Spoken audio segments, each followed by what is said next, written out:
La economía verde no es cosa distinta que alinear las políticas macroeconómicas y sectoriales con el tema ambiental y con el tema social. Con el tema ambiental, ¿cómo? Entendiendo que la economía es un subsistema del sistema ecológico y que por tanto hay que hacer unas políticas macroeconómicas acorde con los límites que tienen los ecosistemas, etcétera, etcétera.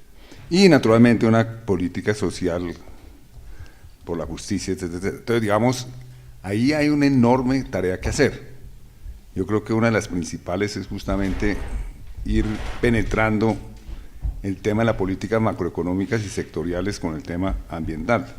Precisamente, y para no seguir con el tema, en este foro el 28 de mayo vamos a hacer un foro sobre justamente ese tema, el tema de la política macroeconómica y las políticas sectoriales. Va a venir José Antonio Campo a hacer la conferencia principal, que es un experto en esto, ya hizo unos excelentes papers para la conferencia de Río +20 sobre el tema, porque claro, ahí está el corazón del tema. Yo creo que el corazón del futuro ambiental de Colombia, de lo que depende el futuro ambiental de Colombia.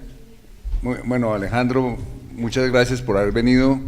Alejandro Martínez lo invitamos, excusan que haga el paréntesis, porque Alejandro conoce este tema ambiental desde hace muchos años.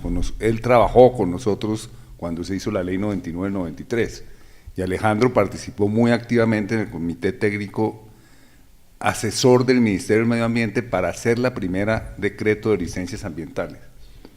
Y los gremios se sintieron muy satisfechos con esa primera reglamentación de licencias ambientales, que hoy muchos, que si volviéramos a poner esa reglamentación, que fue aceptada por los gremios, considerarían que es una amenaza del sector privado. ¿No? ¿Por qué llegamos a esa situación? No tengo ni idea, porque el sector privado estuvo en su momento muy de acuerdo con ese primer decreto, pero sería muy interesante que exploráramos con el doctor Herrera y con Alejandro, porque yo sí creo que es necesario hacer unos diálogos entre el sector privado y el sector público.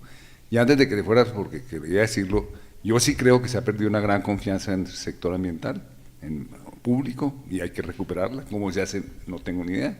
Y yo creo que sí hay que hacer unos diálogos entre el sector privado y el sector público, pero en temas muy concretos, como sería, por ejemplo, la política agraria y lo ambiental, la política minera y lo ambiental, que es donde está el futuro de lo ambiental en Colombia.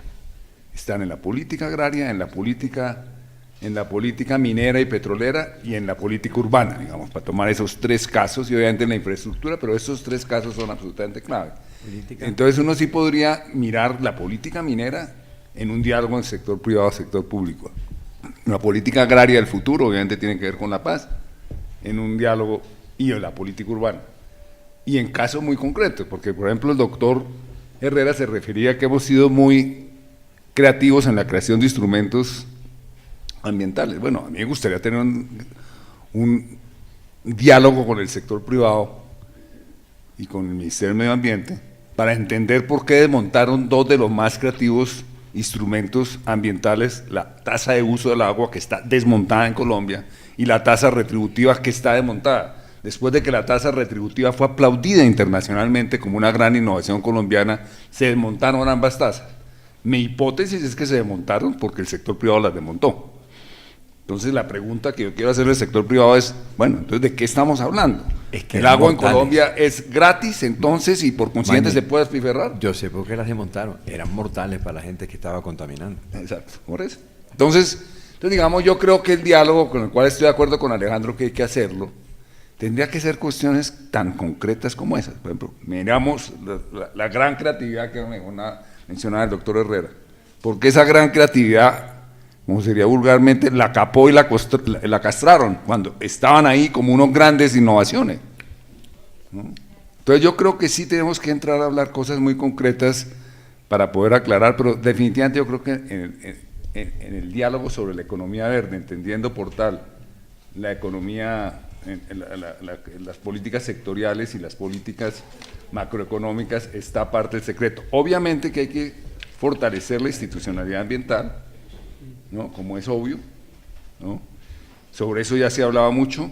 La Constitución, yo no me refería a que la Constitución en Colombia sea la política de Estado en los 50 artículos, sino que algunos de esos 50 artículos, como son los de los resguardos indígenas, las propiedades colectivas de las comunidades negras, los parques nacionales, esos sí han sido política de Estado si uno los ve en los 20 años. 40% del territorio nacional, hablando de ordenamiento territorial, está fuera del comercio. Y si eso no es una política de Estado, que me digan que es una política de Estado, está fuera del comercio, 42% del territorio, que es una política de ordenamiento territorial de primera línea. Y eso fue gracias a la Constitución del año 91. Pero igualmente hay otros artículos que están durmiendo su futuro, como es el de la propiedad, de la función ecológica y social de la propiedad, donde yo creo que sí hay una enorme potencial y una enorme posibilidad, y que se ata muy bien con lo que Eduardo conoce muy bien, y a mí ya lo dijo aquí, sobre el tema de ordenamiento territorial, que no va a entrar a hablar más sobre eso, porque parece que es una gran urgencia. En relación con, digamos, ¿qué no hemos hecho bien? La autocrítica, ¿qué podemos haber?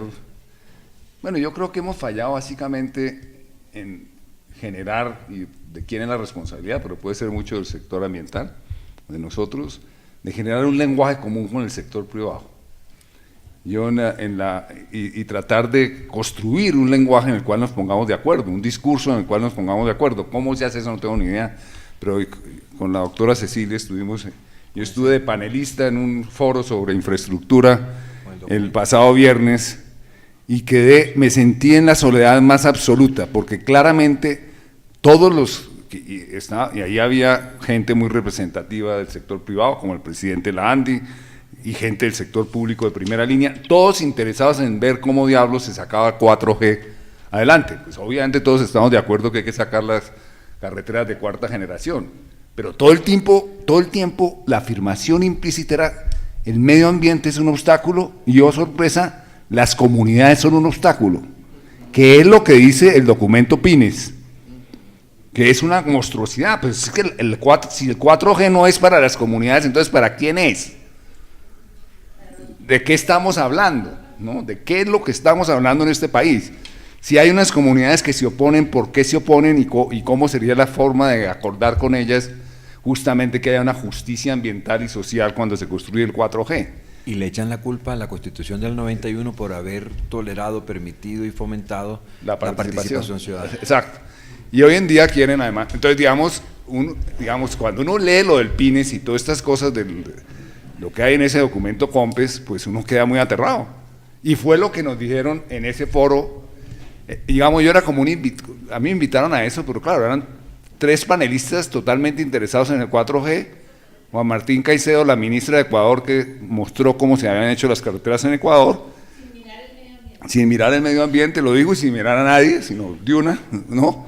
Y estaba ahí también, obviamente, la ministra de Transporte. Pero lo que a mí me impresionó mucho, para decirle lo que me impresionó mucho fue, digamos, como mi soledad, y la soledad de quienes compartían mi punto de vista, que indica que es la soledad de un discurso, de un discurso. Entonces yo dije, bueno, después de 20 años de la ley 99, de la Constitución, todas estas cosas, qué distancia tan enorme, qué abismo tan enorme existe entre lo que mencionaba Eduardo como una forma de pensar sobre el tema ambiental, en el cual estamos de acuerdo gente de muy diversas vertientes políticas, y lo que parece ser lo predominante en el sector privado y en una parte del sector público. Entonces, digamos, uno tendría que decir, bueno, de alguna manera hemos fracasado en generar un lenguaje que sea entendido, ¿no?, por el sector privado, no necesariamente compartido, pero que al menos sea entendido y sea compartido, así sea en parte. Pero ahí estábamos frente claramente a dos en un abismo enorme. Entonces uno podría decir, hemos fracasado de alguna manera desde el sector ambiental, y obviamente también ha fracasado el sector privado desde su sector, en generar claramente un diálogo constructivo que nos permite entender mejor cómo puede ser una política minera ambientalmente adecuada, cómo puede ser una política agraria ambientalmente adecuada, para no decir sostenible, adecuada, ¿no?, amigable. Entonces creo que si uno mira, esa sería mi respuesta en cuanto a lo que podemos haber fallado.